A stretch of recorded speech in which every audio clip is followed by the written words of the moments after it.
Hey, I'm Elysia Stobbe, your Mortgage Millions mentor, where I help mortgage loan officers make twice the money in half the time. And I'm so excited because we have another weekly update for you, some great information. And I'm going to introduce my partner, Rocco, who's got all the science behind the sales. Lisa, it's great to be back for the second week of our coaching spot here that we're doing together in this March Madness theme. And last week was, I think, a great start for those that are taking advantage of the information. Remember, we talked about the process of harvesting your database and getting those contacts put into your app, and so we could do things with them later on. And that's really what we're going to talk about a bit here today. But I want to first say congratulations for those that have taken on some of the challenge that you put out there for them, Elysia, to get started with that, because the manual part of being able to think who are the contacts that are going to go in, and something that we should be doing every day so we have fruit that will eventually come our way, but we have to make sure that we're planting and watering along the way. So it just reminds me of the old saying, they say that in the beginning of doing something, that's when you're going to exert the most energy. And like when the rocket ships take off to leave the Earth's atmosphere, 90% of the fuel is used in the liftoff. And once they break the Earth's atmosphere, they can go all the way to the moon and back, wherever else they're going, on just 10% of the fuel to get back. And so if you're doing the harvesting part, that's where the 90% is. And that's not that hard. I mean, it's manual stuff, but we can all do that, right? The good news about the 10%, and the reason why you don't have to use all that extra fuel and you can actually be off course most of the time and get back on track fairly easy, is because the app is a guidance system for you.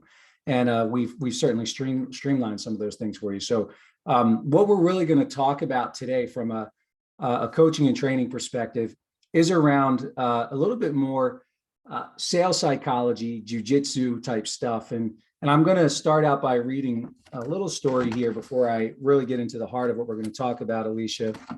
And then we're going to share how your app is going to allow you to be able to streamline and take advantage of the stuff that we're going to talk about, which is ultimately why we're doing all this, to make your life easier. What did you say in the beginning there? To do to make twice as much money in half the time. Twice as much. I love that. Okay, so jujitsu, for example, is a martial art technique where you only have to potentially use the strength, your maximum strength. You only have to use that at a minimum against an opponent. Instead, what you do is you are able to exploit the inherent power, and as I'm reading here, in such naturally present principles such as gravity, leverage, momentum, and inertia.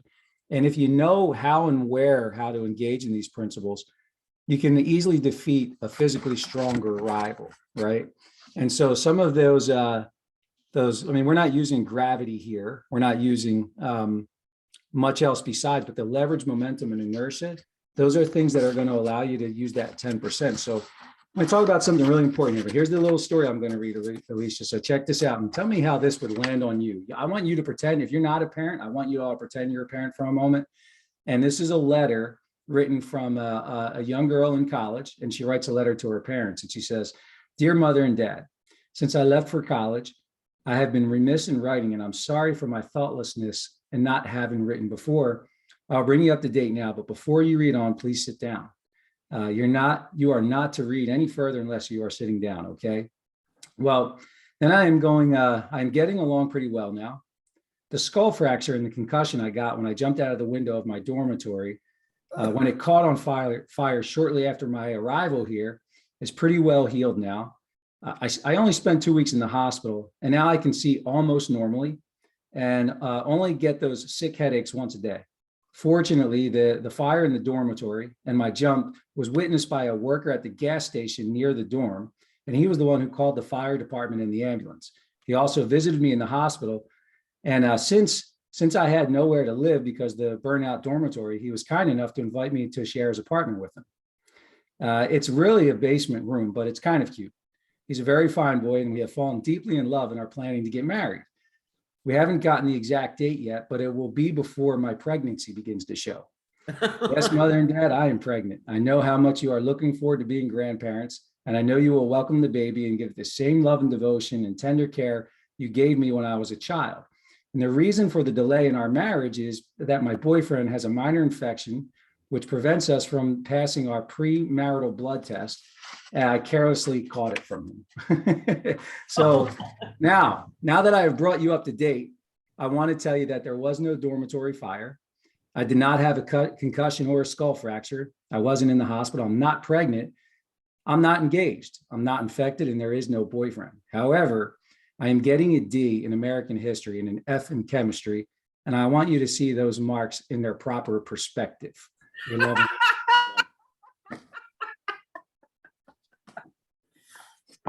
Now, why would we share that silly little story on this training? Because let me ask you a question if you're watching this. Elysia, and your take on this. Do the F and the D actually sound that bad now? Of course not. Of course not, right? And what this clever story is an example of a very powerful weapon of influence called the contrast principle. And basically what she wanted to do is put the proper perspective on something to preempt what she was ultimately delivering was bad news. And how does that relate to you and what you could take advantage of in listening to this here today?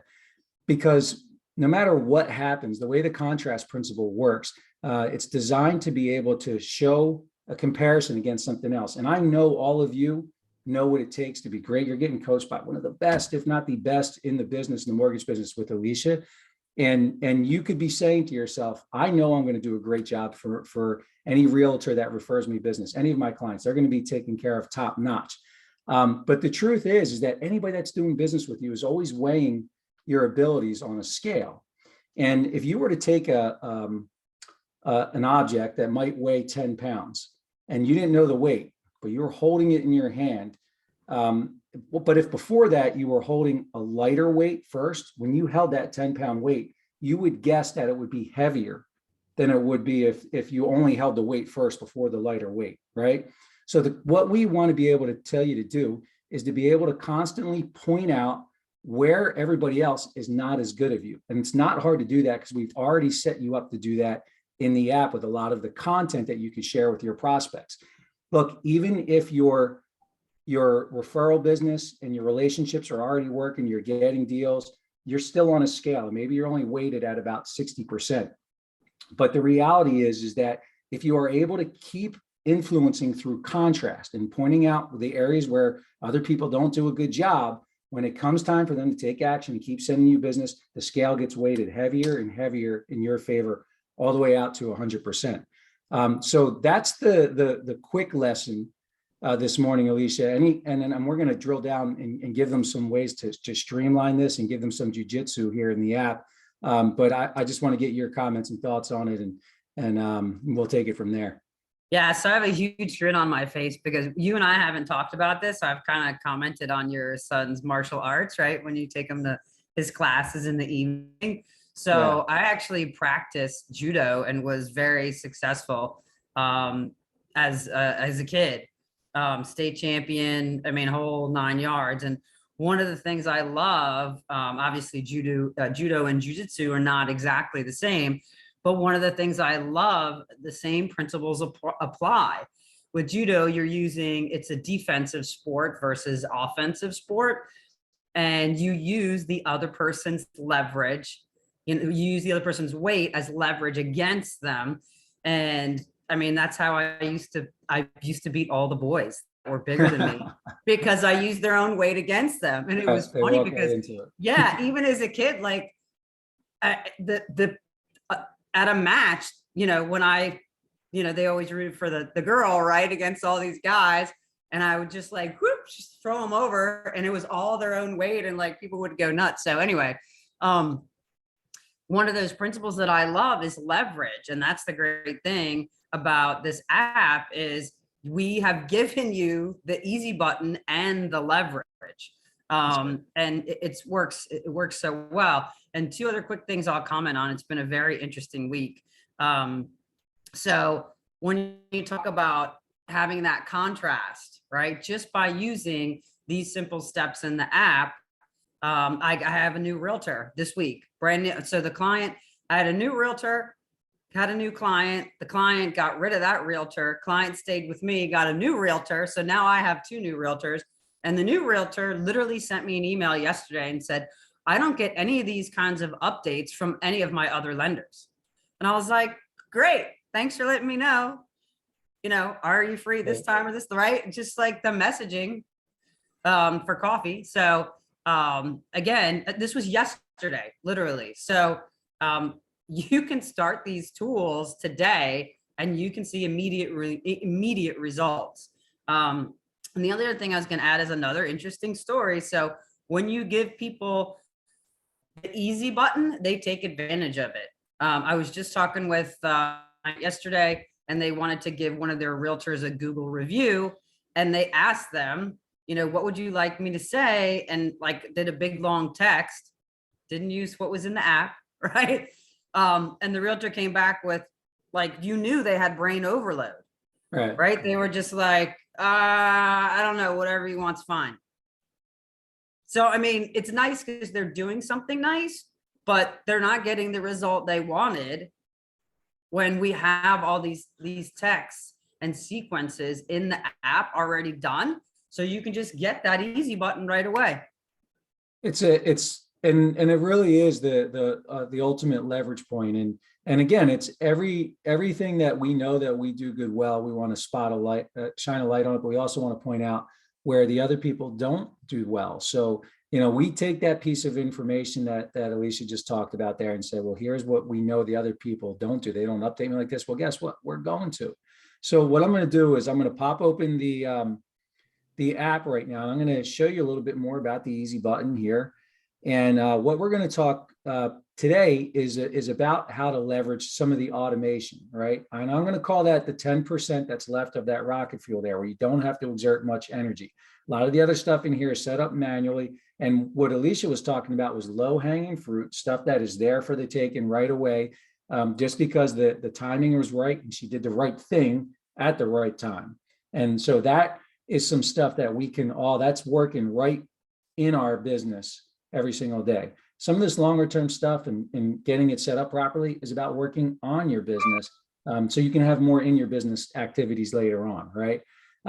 So if I hit the more button down in the lower right hand corner, you can see right smack in the middle of the page there is the campaigns icon. And I'm going to show you how to add some people into the campaigns in a second. But one of the most important things when it comes to it is that when I look at the contacts that are in the app now, if I am to open up Amir here for a second, as I can see, he's not in any type of a campaign. So basically everything that I send him from the time that I import him into the app is basically showing him as just a label in here and whatever notes in that. And I can see in the activity log, everything, the action steps that he's already taken. But the idea here is that once he's in my, what I'll call marketable universe, right? Now I want to be able to have a way, if the timing's not right for Amir at the moment, to be able to keep in touch with him with some longer term messages. Now, okay, so there's no campaign in this app set up right now. So I don't know why that is showing here on my phone. I think I maybe need to log in and log out. On your app, you have the campaigns in there, right, Elysia? Definitely. Yep. All right, let me just log in and log out real quick here. And that will probably do the trick for me. I am in a demo version here, so there we go. Okay, so the campaign exists in here. And if I tap on realtor email, let's assume Amir is a realtor. And if you look over here, over the course of the next 710 days, spread out, because we don't want to blast them with a message every single day, Amir is going to get one of those value add messages from us that's going to basically contrast you as being the more valuable option versus anybody that's not keeping them up to date on interesting things. The impact of interest rates on property prices. How educational is that for a realtor? It's fantastic. And the other thing I was just going to jump in and say is, I mean, these are things that we've designed because of the timelines. And so I always say it's great if people learn from what I do successfully, but I've been in the business almost 2 decades. So you have plenty of my mistakes to learn from, right? I'm human and I make them too. So I'll give you an example. We had just a brand new client we went under contract with Monday morning. They wrote over the weekend. Also, they did everything they needed to do to get their offer accepted in this crazy market, which was fantastic. and the realtor was on board. So it's interesting because when he called me initially, he said, "Oh, so and so referred me," and I like barely heard the name. But after he went out, I said to myself, "Okay, I got to ask that later because I'm going to send my thank you note." And when I asked him again yesterday, he told me, and I was like, "Oh yeah, I remember Derek." And the interesting thing is, Derek bought. I did his loan in 2017. Okay, and so I'm giving you an example of a mistake I made. I had kept in touch with Derek, but not with Derek's realtor, which was a realtor that it was like a one-off. It's not one of my usual realtors. And shame on me, I didn't have all these tools already lined up. So they would be on this drip, right? Because basically, if I'd put them on this drip, that realtor would also still be in my database. And it's interesting because not only is that realtor, I mean, I looked her contact info up, but she actually didn't get, because I sent it to one of my realtors. But all this, right, this almost 2-year drip, obviously 2017 is 4 years ago, but you get the message that the point that I'm trying to make. Believe it or not, right now, I'm still going to reach out to that realtor and then put her in this drip campaign because maybe she has deals for me. Maybe she left the industry because it's hard, but either way, I'm going to reach out and reconnect. And had I had this campaign, I probably would be getting business from that realtor. So again, shame on me. I do good things and I do bad things, but learn from both of them. Hey, you know what? And that's look, we learn half the time from the mistakes that we make and the half the time from the mistakes that others have made, right? Yep. So You know, nobody like, it would be great if there was the guy, you know, everybody wants to give a seminar on what they did to be successful. I'd love the guys that would come up and do seminars on how they failed, right? Because that's just as important. How you failed. Okay, let me try to avoid that, right? yeah, it's just as important. So that makes me even more excited about what we're sharing with you today, because that doesn't happen to you. It doesn't have to happen to you, you know? That's right. Yeah. And then look, there's two quick things I want to hit on here and then we'll wrap up. But in these messages, and I'm looking at the campaign. I'll go back into a mirror and show you how we add them in there real quick. But if you're looking at these messages, they're all valuable for a real estate agent. And the thing that's interesting here for this, anytime that they click on the little blue thing there, that's just a clickable link. And that lets us know that they're staying engaged with what we sent them, right? Mhm. So in that contacts activity log, you can see, are they staying in touch? You'll get ping notifications that let you know. One of the things here that you might be looking at, they're saying, well, that looks like a not so fancy of an email, Elysia. It's just, there's no fancy HTML headers or footers or any of that sort of stuff on there. And it just looks like any old person who would write it. Yes. And it's that way on purpose because it looks like it's coming from you to your prospect. It does not look like it's spam. It doesn't look like what we call one-to-many newslettery type stuff.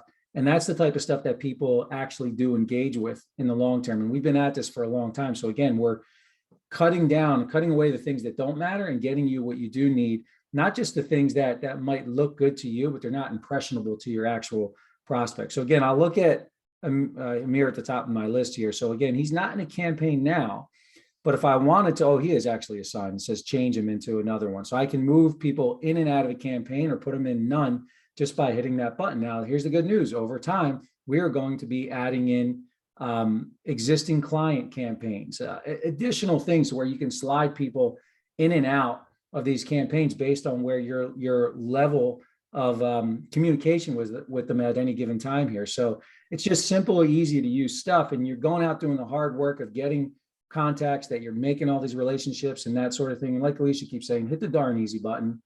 Okay. After the first point of contact and you establish relationship by sharing a couple of resources back and forth, take advantage of being able to have that long-term communication strategy in place. And trust me, if you were just sending spam messages saying, hey, I'm here, send me a loan when you can, please send me some business. That's not what these messages do. And that's not going to that's going to contrast you in the other way. Yeah, we want to add so much value that, again, that contrast principle, right? If you're adding value and these other people are just asking for a deal, you're going to stand out like the professional and you will ultimately get the deal. That's right. And look, the last thing here is on the resources. I went back over to the main resources. Hopefully you've been able to navigate around there and understand this is how you are going to continue to warm your prospects up and get them information one-off in real time and follow a sequence of touch points here that are in place. But up top there where it says company, that's all the preloaded stuff that Elysia's already created for you all. And then over to the right, if I hit personal, this is where you have some autonomy here to add some of your own stuff if you'd like. And I want to caution you not to just run out and try and turn into a content creator, because the purpose is having the master of somebody who's written the best-selling books, that's had all the success in the industry. You're taking advantage of not just the technology, but you're taking advantage of Elysia's brain, what's made her be successful and what she's done here. So when it comes to this, here's the way I'm going to encourage you to take advantage of it. Try and find something that you have in common with that person that's your contact, whether it's a referral partner or a potential client. And then once you do that, find some kind of third-party link yourself that is a non-salesy message, similar to those email campaign messages. So if you want to look through some of those and get some ideas there, but there are, I love the one that was in there about the jokes, the realtor jokes, right? Just a silly little email saying, hey, laugh at yourself once in a while. And you could do stuff like that in these messages here that you can share a resource one at a time. So what would happen is you could put in your own saved message, put a title for it in there, and then you could put copy and paste any URL that you want to, any link in there. And then once you save it in there, I'm not going to do that now, but then you'll have that resource to be able to share. So here's an example where you could, we have your loan origination page. This was from the demo, but any link in here now becomes trackable. When somebody clicks on it, we'll know that they clicked on it. And remember this, not every message that you wind up sending to somebody needs to be a sales engagement message, right? Like it sometimes it could just be, hey, here's something, I was thinking of you, this reminded me of you. And that's a good thing as well, right? So anyway, I just wanted to make sure, there we go. I just wanted to make sure that you knew that those two features there are part of that 10%. You're going out and you're doing all the hard work. And by doing that, Elysia, if you were to leave, I'm in New Jersey, and if I was to leave here and head to Los Angeles on a plane, that sucker is off course all the time. And every time it gets 1 or 2% off course, it kind of gets steered back on and still gets there with their autopilot type thing, just kind of gets it going. And that's what this app is doing. Like, we are all off course all the time. This app fixes that for you. And so you don't have to think of like, you're going to veer so hard left that, oh my God, I got to backtrack and go back to start, or even worse, my plane goes down and I can't get back in the sky, right? So anyway, we appreciate you all so much. We're going to be back next week to keep the March Madness theme moving along. And Elysia, I'll let you close it out. Thanks, guys. Just remember, it takes 21 days to make a new habit. And right now we're going into week 2. And if you didn't start last week, just start this week, because it's just a few steps and you'll see those leads and those deals start to come in incrementally. All right. Awesome. Thank you. We'll see you all next time. Thank you.